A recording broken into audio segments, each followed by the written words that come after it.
What's up, everybody? George Tieflin Wagon here. This week we got Bill T, host of Let's Talk Dubs, in, and we got his rag chop over here. This has a beautiful Berg motor. We're going to be taking these dual carbs off, and we're going to be installing this Compressor House Ultimate Supercharger kit that you see right there. It's the ultimate. We're going to be bringing this one to you. This is going to be a collaboration with Let's Talk Dubs and the Wagon. This kit is from Compressor House in the UK. It is a very comprehensive and complete kit. My brother met these gentlemen in the UK when he was up there for the Volkswagen show in 2023. He purchased this kit at that time. My brother acquired this motor in 2016. It came with the Speedster kit car that he had purchased. It was a fully documented Gene Berg motor from the 80s. In the 80s, the gentleman spent $3,500 on this motor, so you can imagine what it would be today. This is a perfect candidate for a supercharger since the motor already came with extremely low compression. This motor is very docile now, so we're hoping the supercharger really wakes it up. Enough talking, let's get to work.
All right, at this point we removed both carburetors off the engine.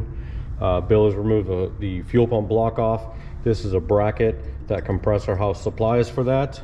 Now we're actually going to put our MST pulley kit on there.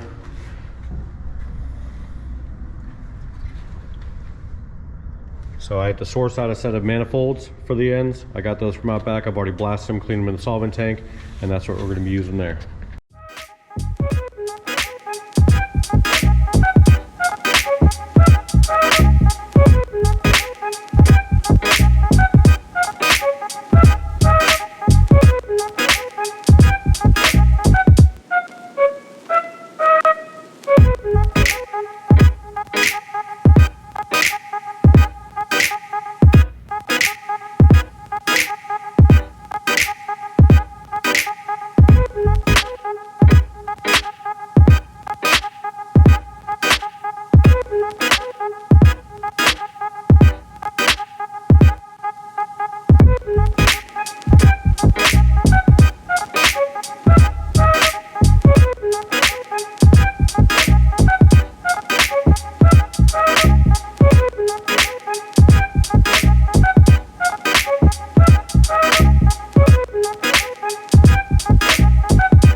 We got crank pulley and alternator pulley off, and we have the right side dual port manifold going on there right now. We've taken this opportunity when we had everything off to clean everything, wipe it down, get it good and clean on this thing.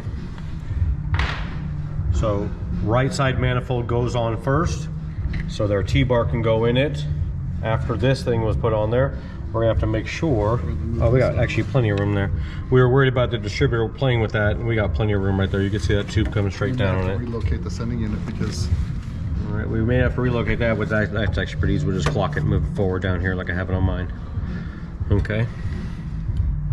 And we will be relocating this coil. We're gonna figure that out as well, because that compressor, I believe, is gonna occupy this space. I saw in their video they put it here, Like we may just put 2 nut inserts there, nut rivets in there and have it facing out that way. We'll see. We'll cross that bridge when we come to it on it.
We've done some rerouting of wiring and zip tied things in place. We've got everything basically just mocked up. The intake is hitting this hard, like hard. And this is, I'd say, the standard Bosch alternator. This is what you're gonna see across the board unless you have an original Motorola or anything like that. So I'm pretty sure we're gonna have to clock this thing 90 degrees. So we're gonna give that a shot right now and see what happens.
right, guys, so we got this dude in there. We had to clock this to the left 90 degrees, meaning undo the 4 bolts onto the fan shroud and clock the whole alternator over. It's quite a bit of stuff we had to do to make it all fit and work, but I think it looks killer. I don't know about you guys. And some bolts that weren't the right size. Yeah, we changed out hardware that was in these. I mean, it came with freaking bolts that were easily 1 inch too long for that. Like there's supposed to be some spacer in there, but there isn't. We did not do his fuel pump. We may revisit that, but we got a Carter on this thing and it holds a pretty consistent 4 pounds. I've never had a Weber overfloat or anything with one, so we're gonna leave it on there. We had to do some wiring cleanup in the back and wiring cleanup in the front, but I'm very happy with the kit so far. We got 25 or 26 degrees total advance on this. It does not say we have to have a locked out distributor on this, even though it is a boost. And we're about to go on the very first test drive. So Bill will let us know how it did on that drive. It doesn't open. Oh yeah, you have to also do offsets on the deck lid. We're actually potentially thinking about sending this to Scott, the gentleman who built the car initially, see if he'd put some vents in it and do a cool bump out for it. So, because with the rag chop here, the profile of it is really important to keep, in my opinion, and deck lid standoffs ruin the profile of a car. So I'd prefer if it came down, even if we had a nice bump out on it, looks cooler than deck lid standoffs. But this thing is actually a really cool looking kit. I mean, check that dude out right there. Super slick looking. Gotta get an air cleaner for it. Yeah, it doesn't come with an air cleaner, so we got to figure that out. Maybe we'll see if some Roswell velocity stacks, if they make something like that with just a little screen on it. We want to change out the fan shroud. We want to get rid of the heaters. We'll put a solid piece along here as well. We're going to pull the motor, potentially do some motor mounts to it, and when we do it, we're going to take the seals out. Oh yeah, we got a 5-speed on the way for this dude. A Berg 5-speed that Bill purchased. That's Dave Grundvig is holding for him right now. Shout out to Audi Dave, or Audio Dave, I'm sorry, Audio Dave. But yeah, we went through a whole bunch of little doodads in here to get everything to fit. Put it in, George, 4 hours, 5 hours? Well, having to reclock everything, I'd say we got 5 hours into it. So go ahead and fire it. I got the gas, or actually you do the gas from there.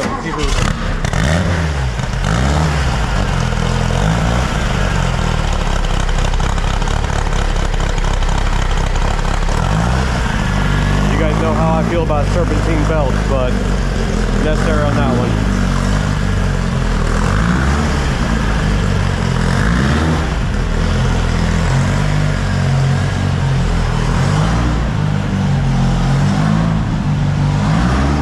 Old rag shop. Go get that gate open. Good. Watch that front. I want you to pull away.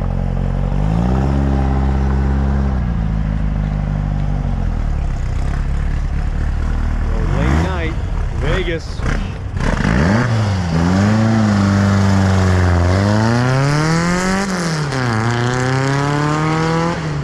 He was supposed to take it easy, by the way, guys. It's the very first drive on it. That's how my brother rolls. The beast is outside the gate because that's my daily. Did a nice little trip up to Boulder City. She did fantastic. We're gonna put Goldie inside. God, I love that truck. Yeah, sorry we did not get as much installation footage as we wanted on that. Once you start running into problems, it's really hard to set up cameras. We're trying to get it done in one day. We did have time lapse going the majority of the time, so I'll have some of that to share with you, but not the same.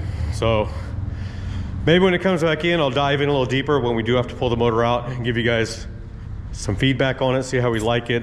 But there was a lot of stuff modified on it to make it fit. Those guys install it on a very different alternator. The one in the video, I don't even know where it comes from. They need to start using a regular standard alternator like 95% of the motors have on it to figure that out, because we had to clock the thing, which was insane. You wouldn't think that you had to do that. I'm on freaking fumes. Of course you are. All right. So she wraps out real fast. You saw when he takes off in that. She runs out of gear. Ring and pinion's too small. We got a Berg 5-speed on the way for this dude, so that's gonna work really well with a boosted setup. But this car is dope. This is an old 80s show car from back in the day. My brother's currently in the process of getting all the Fosgate stuff, because this car was sponsored by Rockford Fosgate for a while there. So he's gonna get some real vintage Fosgate amps for the back. There was a plexiglass enclosure back here. There's all kinds of stuff that he's redoing, but that's a really cool setup. I'm gonna tell you right now, this car rips pretty quick now. Like it was short on gears before. Yep. Now it's just like bang bang. It's like a street bike kind of fast. Like it rips super quick. Awesome. So I mean, I'm really impressed right now because with turbo, you know, you normally have a bit of turbo lag and then it kicks in. This is like right now, all of the power. I honestly don't know if we could have done a turbo kit install in 3 hours. I don't think so. No, 3 to 5 hours. And then think about it. You have power on demand, no need for a blow-off valve, no need to change your exhaust system, no need to tap in your oil cooling system, no need to do any of that stuff. I mean, this is Self-lubricated. You got to change the oil every 6,000 miles, so every second oil change will change the oil in this as well. There's a lot of benefits to doing a supercharger, but this will not work for a large displacement. Like I couldn't put this on my 2332, it wouldn't be able to do the CFM we need for it. But on this motor, this is a 1800. This is a 1800 Gene Berg motor. Like everything in this motor is Gene Berg. If you, we should have taken a picture of them heads to show you. They're beautiful inside there. They're Clydeberg done heads from back in the day, and this thing is freaking killer. So this little setup is what this motor needed to wake it up. So we're stoked on it, and we're gonna catch you guys next time.